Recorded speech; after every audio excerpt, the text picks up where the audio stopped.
Abortion happens every day. Millions of people around the world will have an abortion each year.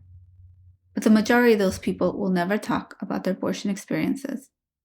What if millions of people broke their silence and told the truth about their lives and their choices?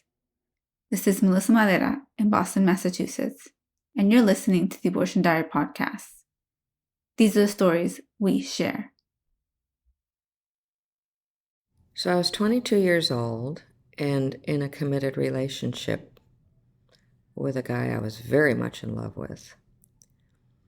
It wasn't necessarily the most ideal relationship in that he was rather controlling, but I was at the age and it was the time when women considered that okay. So all of a sudden I was late with my period. I'd never been late, and I was rather concerned. And so we kind of worried about it and kind of briefly, not seriously, but just sort of talked about what ifs and everything.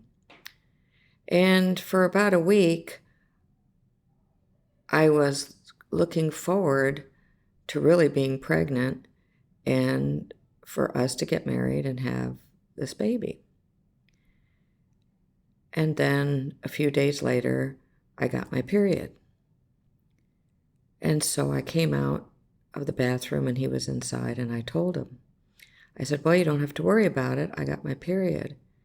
And he looked at me and he kind of gave a big sigh. He goes, wow, there was a part of me that was really hoping. And so after that, there was a lot of me that was really hoping that I'd get pregnant. And lo and behold, a couple of months later, I was late with my period again, and turned out I was pregnant. But by then, he had changed. He had had some time to think about, I'm not going to be saddled down to a ball and chain. And he kept telling me, he goes, no, you can't have this baby. I'm not going to stay with you. I'm going to leave you. And we had just gotten a dog together. It was a German Shepherd. And he goes, I'm going to train that dog to eat the baby. He said the most horrific things. And I was just crying like 24/7. I just couldn't stop crying all the time because he was so ugly about it. And at that point, I wanted to have this baby. And we lived in New Jersey. Abortion was not legal in New Jersey. I didn't know anything about abortion anyway. He brought it up, and so we scraped together the money, and he took me in. And it was a nice clinic. It was a big clinic, actually. It was in New York City. And this is a year before Roe v. Wade came down from the Supreme Court. So anyway, I was very timid and walking in and scared to death. And I don't really have a voice that projects. So I kind of surprised myself when they looked up as I walked in and asked what my name was. And in my mind, when I said Laura, it was like it echoed from the rooftops 3 blocks over. And I startled myself with how long or how loud I was. So they brought me in. They were very, very nice, very comforting, went through all of everything, even asked me several times, you sure you want to do this? I mean, right back then, they were not encouraging me. So people that think that these clinics just want you to come in and get it done, they're wrong. And I wasn't very cooperative with them. I just was like, stop it and just let's get it over with, because I didn't want to talk about it. So they went in, we did it, and I think a lot of it is mindset, because in my mind it hurt a lot. But they could have just shaken my hand and that would have hurt a lot at that time. And I went back into the recovery room, and there were women that might have been older than I, but they were, what I considered the more sophisticated types, like maybe they were stewardesses or whatever, and they were just sitting around talking about it like, okay, I just had a mole removed, and I'm sitting back there crying, and nobody paid any attention to me, which was fine because I really didn't want to talk to anybody.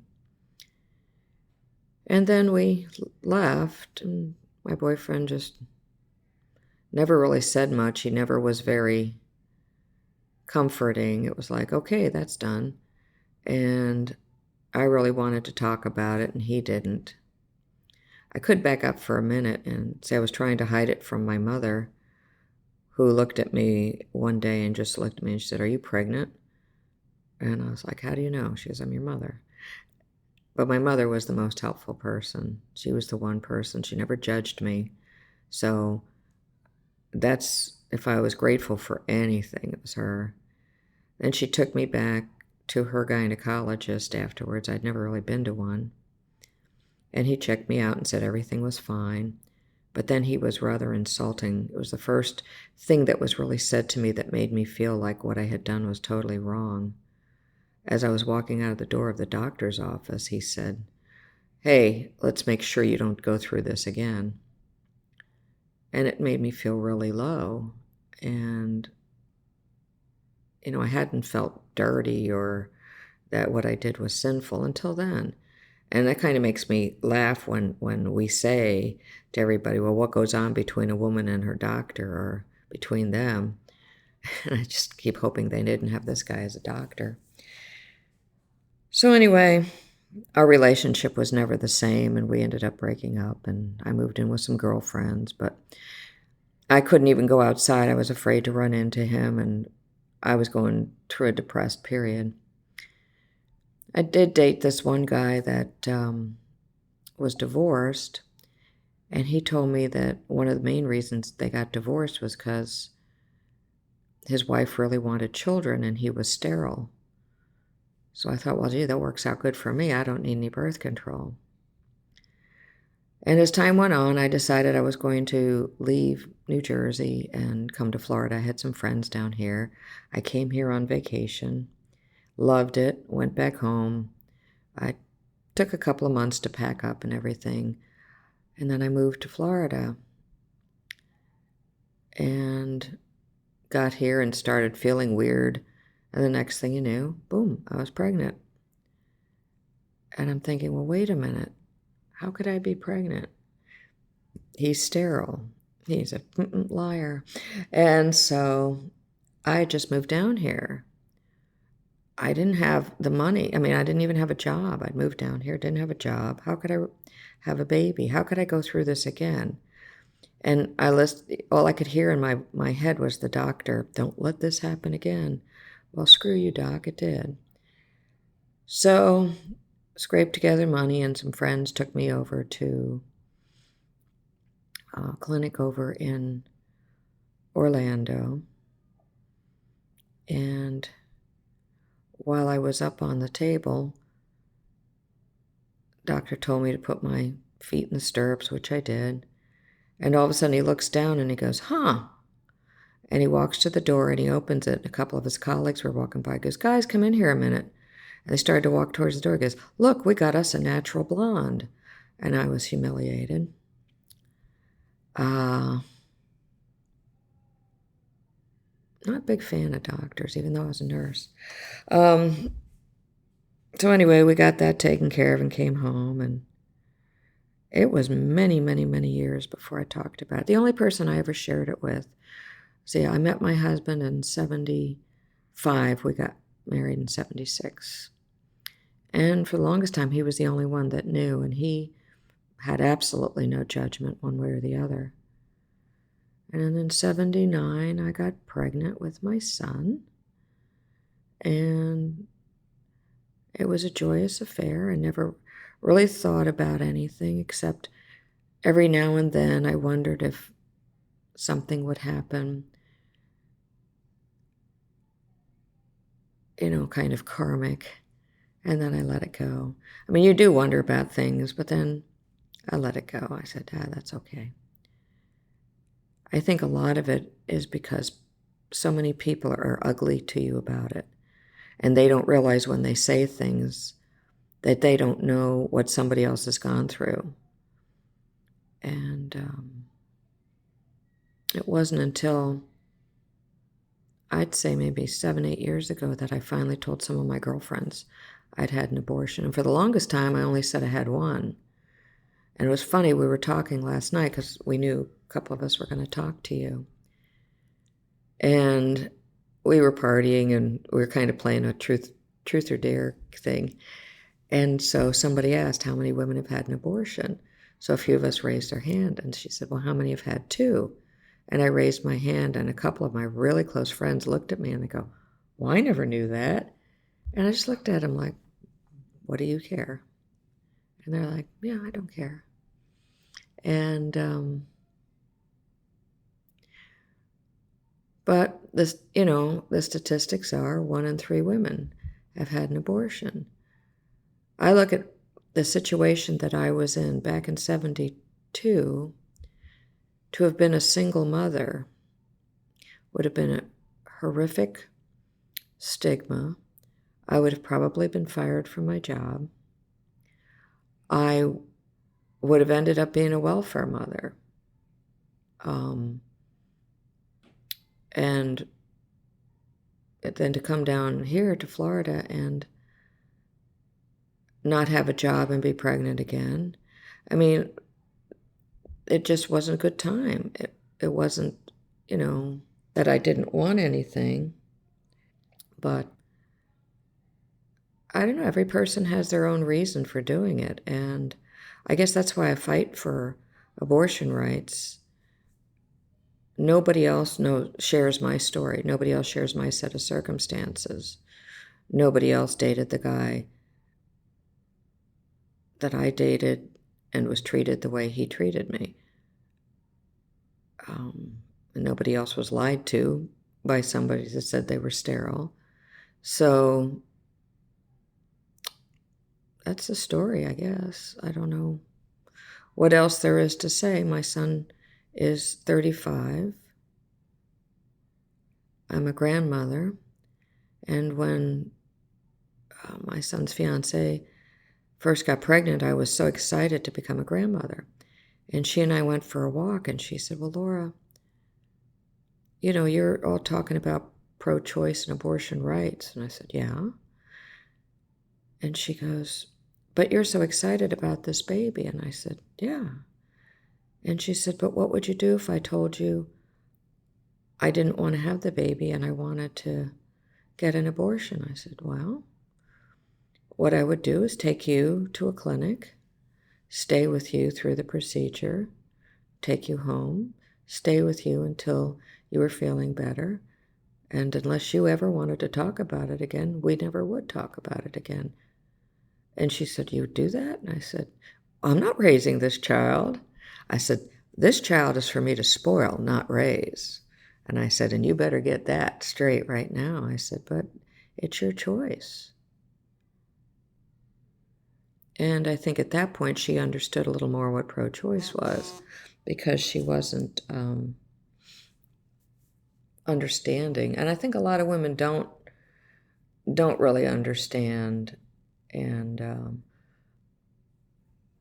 but my first nursing job was working with what I call the throwaway kids. The kids that were terribly physically, mentally, and emotionally and sexually abused. And you look at them and you know they are never going to be right again. And either the mother didn't believe in abortion, or she couldn't afford it, or she couldn't get to a clinic, or now in this state, if they sign that bill, they'll have to wait 24 hours and turn around, drive back several hours, and turn around and drive back several hours. I think that's despicable. I think it's really despicable. I think we should have mandatory laws over zippers in men's pants. They need to pay any time that zipper comes down. I think that would be good justice. So, for the first abortion, you had to go from New Jersey to New York. Correct. How much did it cost? How did you find the clinic? And what was your experience having to do that? He found the clinic. How much did it cost? I would have to say it was more expensive there than to have it done here. It was so long ago. I want to say $250, $300, which might as well have been $3,000. I didn't have it. I mean, understand, I probably didn't even make $3 an hour at the time. I mean, yeah, my first job was making $1.40 an hour.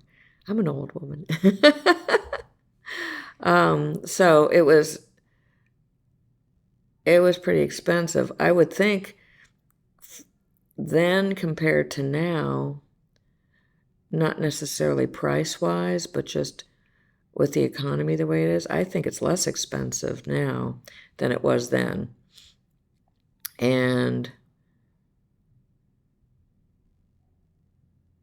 But I know he's the one that found it and took me there. I don't know much about anything else. How did you come up with the money? I think he borrowed a lot of it, but I had some. We just pooled what money we had. Didn't eat well in groceries. I mean, basically, rainy day money all went to that. Nobody had savings accounts to speak of. And it's funny, and even when I came down here, I had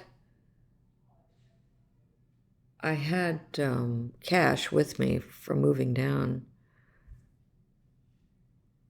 but it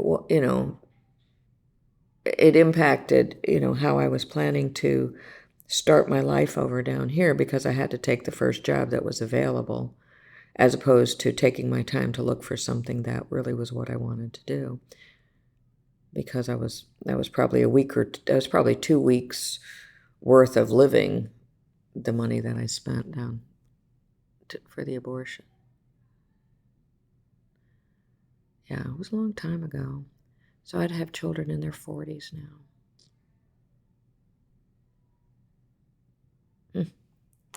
Do you ever think about it that way? Yeah.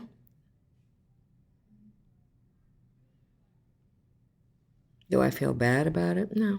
It's just kind of a thought that goes in and out. I'm the type of person that believes that, people say, well, there's a soul there. But I truly believe that the soul just left and went into another body. I don't have that hard and fast Christian, that soul is destroyed forever, will never be anything. I don't believe that.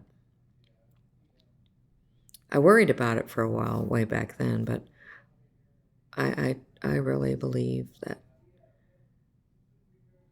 just in other life experiences that I believe souls are all around. They come and they go. And that's the way the universe is. And everything happens for a reason. Yeah. Kind of like why I met you. There's got to be a reason. I believe that too. Mm-hmm. So what did you think about your experiences during the procedures, the one in New York and the one in Florida? Well, the doctors in the New York clinic and the people there, I mean, I guess I talked with a social worker. She was great. The doctor was fine. He wasn't real touchy-feely type thing, but there was a nurse there that let me squeeze her hand. And I figured that poor woman probably had arthritis at 32, because I'm sure there was a lot of women that did that. Because, there's a pinch that's a nasty pinch, but yeah, I'm not a big fan of gynecological exams, so it's,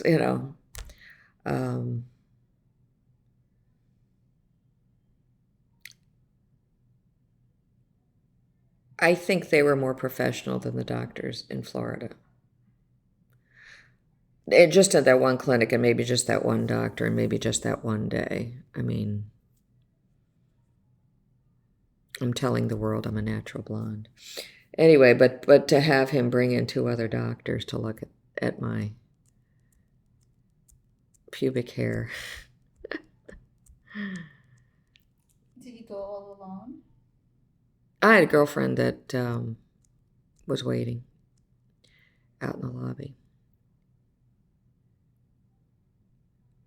Now, if I had friends that judged me, they just wouldn't be my friends. I don't judge them. I mean,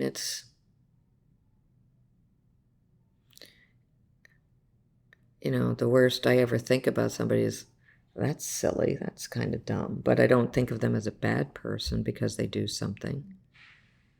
And I don't think I'm a bad person. I might have thought it for a little while after the first one. And then felt kind of slutty after the second one. But I got over it.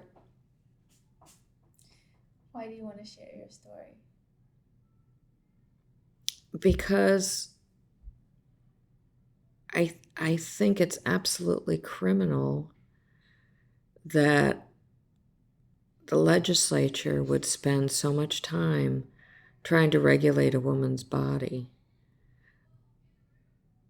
Neither time that I had the abortion was the decision made lightly. It really wasn't what I wanted to do at the time, but was what I needed to do. And I've actually done clinic defense. And I said one of the most poignant stories was to watch a couple walk in. And they shared with me the fact that they had both worked up at the Cape, I don't know which particular company, whether NASA or whatever. And they both had good paying jobs. They had 3 children at home, and she was pregnant, and they were looking forward to this. And boom, one Friday, they both lost their job, lost their insurance, lost everything. And they had 3 mouths to feed. And so they made this decision painfully to do this because this was what they needed to do for their other children. And they were sobbing all the way in. And I just put my arms around them. My heart broke for them. But I knew they were making the decision that they felt was the right one to do. And what my decision or what your decision or what their decision is or was is no one else's. Every person has to make their own decisions. It's like whether I choose to wear sandals or sneakers. It's my decision. It's no different. And people say, well, it's a life. Well, when you take care of a child that was sold into prostitution starting from the age of 2, you realize that some lives are just, everything happens the way it's supposed to happen. I believe that. And I end up really resenting all these people that moralize. I truly believe the saying that when you point a finger at somebody, there's 3 pointed back at you. I really believe that. How do you feel now that you shared your story? Fine. I mean, will it help somebody? I don't know. I don't know that I said anything that would really help somebody other than to say, it's okay to talk about it and it's okay not to. I mean, like I said, other than telling my husband, I didn't tell anyone else I did tell one girlfriend maybe about 10 years later. And she got mad at me about something and turned around and told another girlfriend. So then I never said another word to anybody again until probably, like I said, about 5, 6 years ago. Do you think that being part of now has helped you start talking about these experiences? Oh, yeah, because that's the group that I sat and talked to. And, there was a bunch of us in the room, and some of us said, oh, yeah, I had one, and me too. And I mean, I have one friend that had an abortion, and now she believes in abstinence only. And I went, how can you believe that when you've had an abortion yourself? Oh, I just do. I said, okay. I guess she's entitled to her opinion. But I'm sure I'm hypocritical about many things in life too. But that's it. We're all a little crazy. Is there anything else you'd like to share? Well, I really hope that we don't go back to the Dark Ages. I've read stories and done some research, and, women have been terminating pregnancies for over 4,000 years, whether through herbs or knitting needles or what have you. I've seen pictures of implements of abortion from back hundreds and hundreds of years ago, and that's quite interesting. But women will do what they need to do to survive, and sometimes it's survival. And one person's survival isn't the next. And if a man doesn't understand that, well, let's look at it in their terms. Let's look at war and what makes one man throw himself on a grenade and what makes another man run and desert. They both have their reasons.